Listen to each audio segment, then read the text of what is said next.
Daytona 500, this year's race had everything. High-speed wrecks, intense rivalries, a surprise winner, and growing tensions between drivers and NASCAR officials.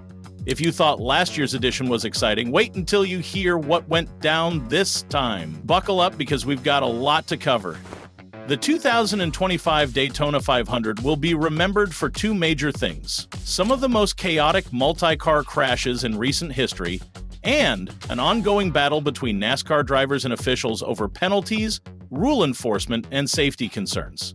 Let's break it all down, starting with the insane pileups that shook up the entire field. As expected, Daytona's pack racing led to some serious wrecks. By the end of the race, more than half the field had been caught up in some kind of incident. One of the most jaw-dropping moments came with just 5 laps remaining. Ryan Preece, running inside the top 10, made slight contact with Christopher Bell while trying to make a push. The result? A terrifying airborne crash that saw Preece's car flip multiple times before coming to a rest. Thankfully, modern NASCAR safety measures did their job, and Preece was able to climb out of the wreckage without serious injuries. But that wasn't the only massive accident of the race. Earlier, a big one on lap 96 took out several frontrunners, including Joey Logano, Denny Hamlin, and Kyle Larson. The incident started when Logano got a slight tap from behind, triggering a chain reaction that sent cars spinning across the track. Larson's car was particularly unlucky, getting clipped and sent headfirst into the outside wall. The crash led to a 20-minute red flag period as track workers cleaned up the debris. According to Jordan Bianchi of The Athletic, this has become a recurring concern for Joey Logano. I want to talk about Logano. This is kind of a Team Penske problem in general, Bianchi said after the race. Team Penske, again, had the fastest cars. They do a great job of working together. What happened to them last fall at Talladega? They got overly aggressive. The thing with Logano, and it has bit him a few times, he is very aggressive. Overly so sometimes, where he is a very aggressive pusher, Bianchi said. He throws big blocks, and it puts him in spots where you're vulnerable. And you can see it tonight. Kyle Busch said it. Did he need to go 3 wide there at that second? You can pick it apart and say no, but you can also say yes. So you go back and forth on this.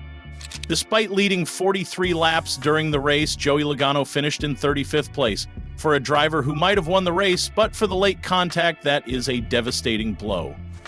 There is a fine line between aggressive and overly aggressive, Bianchi told me. And if you continually get into wrecks and you're causing wrecks, you probably need to reevaluate a little bit and say, what is going on here? I'm looking at the larger body of work here. Look at Logano. He runs really well in these races, but he doesn't get the finishes because he continually gets in these things. And people will tell you, he pushes so hard, sometimes overly hard. Then there was the late race wreck with just 2 laps to go as drivers fought for position on the final restart.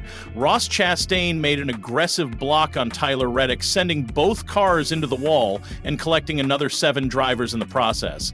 This set up NASCAR's controversial decision to call a caution, just as William Byron edged ahead of Ryan Blaney for the lead. More on that in a bit. Through all of this carnage, William Byron somehow kept his car clean and came out victorious. The Hendrick Motorsports driver managed to avoid every major wreck and held off a late charge from Blaney to take home his 2nd consecutive Daytona 500 win. With this victory, Byron secured Hendrick Motorsports' record-breaking 10th Daytona 500 victory, cementing the team's dominance at the Great American Race. However, the biggest talking point after the race wasn't Byron's win, but rather the growing frustration between NASCAR officials and drivers. The sanctioning body's decisions have been under scrutiny for months, and things reached a boiling point at Daytona. One of the most controversial calls of the race was NASCAR's decision to throw the final caution when Ross Chastain and Tyler Reddick crashed. While the wreck did involve multiple cars, many fans and analysts argued that the caution could have been delayed to let the leaders race to the finish. This isn't the first time NASCAR's late race caution procedures have been questioned, and it reignited the debate about consistency in officiating. And then there's the penalties. Chase Briscoe and Joe Gibbs Racing were hit with severe post-race penalties for an illegal spoiler modification. Briscoe, who had finished 4th, was handed a 100-point deduction, while Joe Gibbs Racing was fined $100,000 and lost 100 owner points. Crew chief James Small was also suspended for 4 races. JGR has since announced that they will appeal the penalty, stating that the modification was an assembly mistake rather than an intentional violation. Drivers and teams are growing increasingly frustrated with NASCAR's rule enforcement. Some feel the penalties are too harsh, while others believe that the rulebook lacks transparency. This has led to heated discussions behind the scenes, with rumors circulating about a potential drivers' meeting to address concerns directly with NASCAR leadership. Beyond the penalties and wrecks, there were also major storylines involving key drivers. Let's start with Denny Hamlin. The three-time Daytona 500 winner had high hopes coming into the race, but was taken out in a crash that wasn't his fault. After the race, Hamlin didn't hold back, criticizing aggressive blocking and what he sees as a lack of respect among younger drivers. Custer has faced criticism for his action in the aftermath, with the previously mentioned Hamlin criticizing him. The No. 41 had the run, and I chose not to block him in these races. You got to live to make it off of turn 4, and we just didn't. I thought that the No. 41 came down. I'm pushing the No. 2 down as low as I can, giving the No. 41 all the space and not stopping his run, the three-time Daytona 500 winner explained. I thought he steered left and was trying to crowd it. I understand everyone's trying to go for it, and he's going for it. All of us are. But in those situations, we got to get off of 4, then we can do this. But we just never made it, and someone else won. I don't even know where William Byron was running. Hamlin seemed to think Custer was the one who spoiled his night, even though it is difficult to assign culpability for the massive wrecks that happen at Daytona every year. However, after the Daytona 500, the Haas driver defended himself in an interview with Bob Pockrass of Fox Sports. A lot was going on, a lot of pushing, a lot of shoving. I wish we could have stayed together with Austin, but just how it all worked out, field blocking and everything, it just didn't work out.